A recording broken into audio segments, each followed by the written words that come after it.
Now for this question let function define from R to R, domain क्या है R है, codomain क्या R है, define as f of x as multiple definition x less than zero, then this is e to power x का box है, zero close one open के बीच में क्या है ए इंटू ई के power x plus box of x minus one है, फिर वन और टू के बीच में वन क्लोज पे क्या आ रहा है B plus box of sine pi x, फिर x more than equal to two है तो ई के पावर माइनस एक्स का बॉक्स माइनस सी।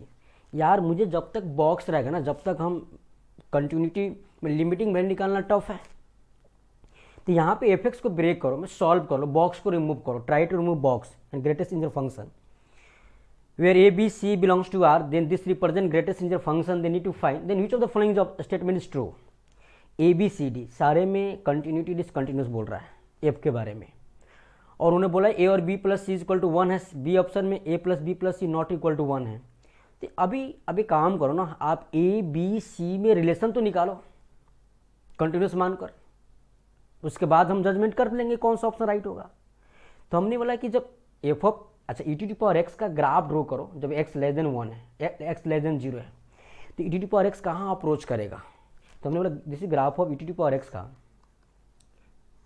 ठीक है, लेफ्ट हैंड साइड से अप्रोच कराओगे तो ऑफकोर्स वन से छोटा होगा, इसी zero to tends to zero minus पे ई टी पावर एक्स कहाँ अप्रोच कर रहा है वन माइनस को, और वन माइनस का बॉक्स क्या होता है जीरो। तो इस केस में किससे ब्रेक होगा जीरो से, फिर जीरो वन के बीच में, फिर वन और टू के बीच में। अच्छा बॉक्स है तो आपको एग्जैक्ट वन भी लेना होगा एक्स इक्वल टू वन, ठीक है जी, या फिर एक्स इक्वल टू टू भी, मैं कि एक्स इक्वल टू वन पे एफ एक्स क्या डिजाइन हो रहा है, फिर एक्स इक्वल टू पे भी एफ एक्स क्या डिजाइन हो रहा है। तो हमने क्या कि इसको ब्रेक करते थे, so we have f of x that is equal to, we have multiple definition. हमने बोला कि सर एक्स जब एक्स लेस देन जीरो है तो ई के पावर एक्स वन माइनस को अप्रोच कर रहा है, उसका बॉक्स जीरो होता है, तो यहाँ पे जीरो हो गया when x less than zero, right. जब मैं एक्स का value zero close one open के बीच में रखूँ, इस केस में x lies between zero close one two open box x तो जीरो हो जाएगा।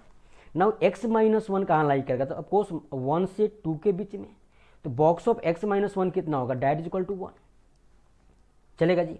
तो ये जो डिफिनेशन होगा क्या होगा e to power a into e के पावर एक्स प्लस वन, इस केस में जब x lies between zero close one open,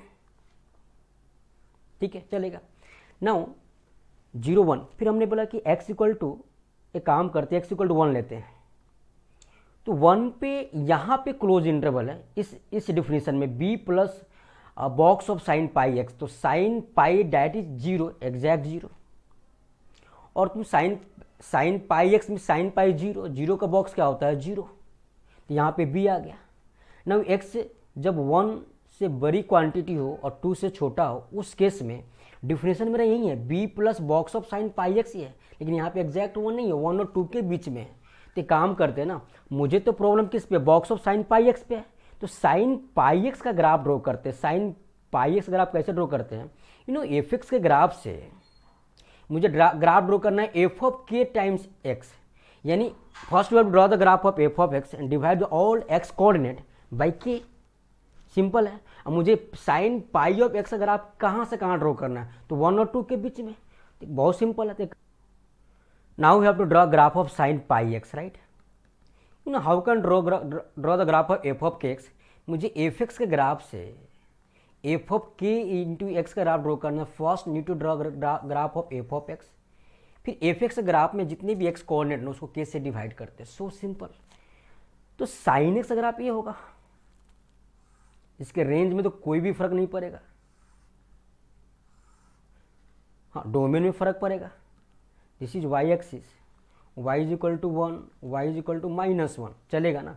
now zero पे जीरो यानी यहाँ से कर पास करेगा, ये वन कब होगा जब x का वैल्यू वन बाई टू हो जाए, यानी वन बाई टू पे one by two comma zero पे ये y इक्वल वन को टच करेगा, हाँ टच कराया हमने, रहने दो ठीक है। फिर ये जीरो कब होगा जब x इक्वल वन ले लिया, तो वन पे कट करेगा एक्स एक्सिस को वन कोमा जीरो पे, यानी ग्राफ ऐसे कुछ आएगा, ठीक है। फिर ये माइनस वन को टच कब करेगा जब x का वैल्यू मैं थ्री बाई टू ले लूँ, three by two that is sine three pi by two that is equal to minus one, यानी 3/2 मीन्स 1.5, 1.5 इज देयर। तो ग्राफ यहाँ पे टच करेगा किसको, y इक्वल टू -1 की लाइन को, यानी -1 वैल्यू अटेंड करेगा। फिर वो एक्स को कट कब करता है, sin 2π, यानी 2 पे यहाँ पे कट करेगा, हमको 2 के आगे जाना भी नहीं है। This is graph of sin πx in 0 to 2 या फिर 1 to 2। तो मुझे 1 और 2 के बीच का ग्राफ रखना है, 1 और 2 के। तो भाई 1 और 2 के बीच का ग्राफ तो ये है, दिस इज ग्राफ ऑफ 1 और 2, ये ग्राफ है मेरा। तो sin πx का ग्राफ 1 और 2 के बीच में जो है वो लाई कर रहा है -1 0 के बीच में। तो -1 0 के बीच में sin πx लाई कर रहा है, सॉरी, जब x लाइज बिटवीन 1 to 2। इसका बॉक्स क्या होगा भैया, इसका बॉक्स तो मेरे पास -1 आने वाला है। तो बॉक्स ऑफ sin πx है डेट इज -1। अब इस केस में जब x 1 और 2 दोनों एक्सक्लूड है, उस केस में f ऑफ x मेरा क्या फॉर्म हो रहा है, that is b-1, this is b-1। ठीक है, चलेगा। नाउ जब x more than equal to 2 है, जब x का वैल्यू 2 से ज़्यादा है, उस केस में e⁻x का बॉक्स क्या होगा। तो यहाँ भी आप देख लीजिए, this is graph of e⁻x का ग्राफ है, ठीक है जी, ग्राफ ऑफ e⁻x। इसकी जरूरत पड़ेगी क्या, देख लेते हैं हम। 0,1 e⁻x, उसने बोला क्या है कि x का वैल्यू जब 2 से ज़्यादा हो या 2 के इक्वल हो। तो भाई 0 पे तो 1 आ रहा है, 2 यहाँ पे होगा, 2 पे जो वैल्यू होगा ऑफकोर्स 1 से लेस होगा और 0 के बीच में होगा। तो e⁻x का वैल्यू 0 और 1 के बीच में लाई करेगा, तो इसका बॉक्स जो होगा e⁻x का वो भी तो 0 हो जाएगा, ऑफकोर्स 0 होगा। इस केस में जो e⁻x का जो बॉक्स है ना वो 0 हो गया। तो मेरा f ऑफ x क्या फॉर्म हो रहा है, डेट इज माइनस, यानी मेरे पास this is f of x। हाँ जी, मेरे पास यह f ऑफ x फॉर्म हो गया। ठीक है, अब मेरा सारा प्रॉब्लम दूर हो गया कि f ऑफ x डिजाइन हो गया फ्री फ्रॉम बॉक्स। अब तो कंटिन्यूटी चेक कर सकते हैं ऑफकोर्स मजे से। तो देखो ना यहाँ पे 0 पे तुम लेफ्ट हैंड लिमिट निकालोगे तो 0 आएगा, राइट हैंड लिमिट में, अच्छा उन्होंने बोला नहीं है कि कंटिन्यूअस है या डिसकंटिन्यूअस है, ऑप्शन के थ्रू जाना है। हमने मान लिया कि 0 पे कंटिन्यूअस है सपोज थोड़ा देर के लिए। तो हमने बोला सर एक काम करते हैं, at x equal to 0 f x is continuous, हमने माना। तो एफ ऑफ 0 माइनस तो 0 है क्या, एंड एफ ऑफ 0 प्लस क्या होगा, एफ ऑफ 0 प्लस देख लो। तो 0 प्लस में राइट हैंड लिमिट यहाँ से उठाएंगे, e के पावर 0 1 यानी a plus 1, a plus 1 that is a plus 1। ठीक है, and F of 0 is also a plus 1। ठीक है, दैट मीन्स मैं बोलूँ कि 0 पे अगर कंटिन्यूअस है, 0 पे कंटिन्यूअस है तो left hand limit equal right hand limit, यानी a plus 1 is equal to 0, so from here a is equal to -1। ठीक है, a का वैल्यू -1 आया, तो a का वैल्यू -1 हो सकता है। ठीक है, हो सकता है, यहाँ से फाइनाइट वैल्यू आ रहा है अगर a पे 0 पे कंटिन्यूअस है। तो सिमिलरली मुझे 1 पे चेक करना, अगर मान लिया कि let f of x is continuous at x equal to 1, right. So f of 1 minus यानी 1 पे लेफ्ट हैंड लिमिट कहाँ से डिजाइन होगा, कौन सा फंक्शन चूज करेंगे, तो ऑफकोर्स यह फंक्शन चूज करेंगे 1 पे लेफ्ट हैंड लिमिट। तो e के power 1 e plus 1, e plus 1। Similarly f of 1 plus means right hand limit at x equal to 1, तो राइट हैंड लिमिट के लिए कहाँ जाएंगे हम यह डिफिनेशन यूज करेंगे b-1 that is equal to b-1, रहने दो। ठीक है, and F of 1 that is b, इसलिए हमने एफ ऑफ 1 पहले कैलकुलेट कर लिया, f of 1 is equal to b।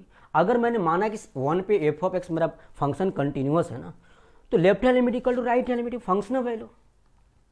तो a plus 1 that is equal to b-1 that is equal to b।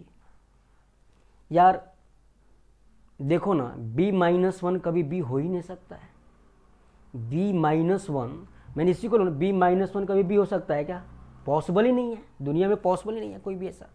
यानी इस बात का इन्फॉर्मेशन मुझे मिल गया कि भाई b-1 कभी b हो नहीं सकता, that means function at x equal to 1 पे कंटिन्यूअस नहीं है अभी तक। ठीक है, नाउ मुझे अगेन चेक करना है एट x इक्वल 2 पे, करते हैं चेक। तो suppose f of x is continuous at x equal to c at x equal to 2 पे, ठीक है। तो हमने क्या कि f of 2 minus left hand limit at x equal 2 पे क्या आएगा, तो 2 पे लेफ्ट हैंड लिमिट यहाँ से उठाएंगे हम, ऑफकोर्स एक्स लेस देन 2 है तो b माइनस 1 चलेगा, b minus 1 that is b minus 1। Now F of 2 plus 1 right hand limit at x equal 2, तो भाई 2 means more than x more than 2 से आएगा, तो ऑफकोर्स माइनस सी यहाँ पे that is equal to minus C, and F of 2 क्या आएगा that is equal to minus C, कि क्लोज इंटरवल है। अगर सी 2 पे एफ ऑफ एक्स मेरा बेटा कंटिन्यूअस है ना, तो of course b minus 1 is equal to minus C होगा, तो b plus C is equal to 1, ये हो सकता है, ये हो सकता है। तो हमने बोला कि सर सी पे अगर फंक्शन कंटिन्यूस हमने माना तो b प्लस सी 1 हो सकता है, ऐसा मार्केट में वैल्यू है जहाँ पे हम डिजाइन कर सकते हैं b प्लस सी को 1। लेकिन 1 पे कंटिन्यूस माना ना तो कंट्राडिक्शन आ रहा है कि b माइनस 1 कभी भी हो नहीं सकता। यानी मुझे यह इन्फॉर्मेशन मिल गया कि भाई एफ एक्स मेरा एग्जैक्टली 1 पॉइंट पे डिसकंटिन्यूस है, राइट। तो मुझे ऑप्शन में क्या क्या दिया है कि a plus B plus c, एक बार 1 दिया है a plus B plus C not equal to 1। यार b प्लस सी अगर 1 है तो a प्लस बी प्लस सी तो 1 हो ही नहीं सकता, और इस बात का इन्फॉर्मेशन हमने पहले से कर लिया है कि मेरा जो एफ ऑफ एक्स है ना 1 पे डिसकंटिन्यूस है, तो कौन सा ऑप्शन राइट होगा, यानी a plus B plus C not equal to 1 and f is discontinuous at exactly 1 point, then a plus B plus C not equal to 1, so option c is correct option.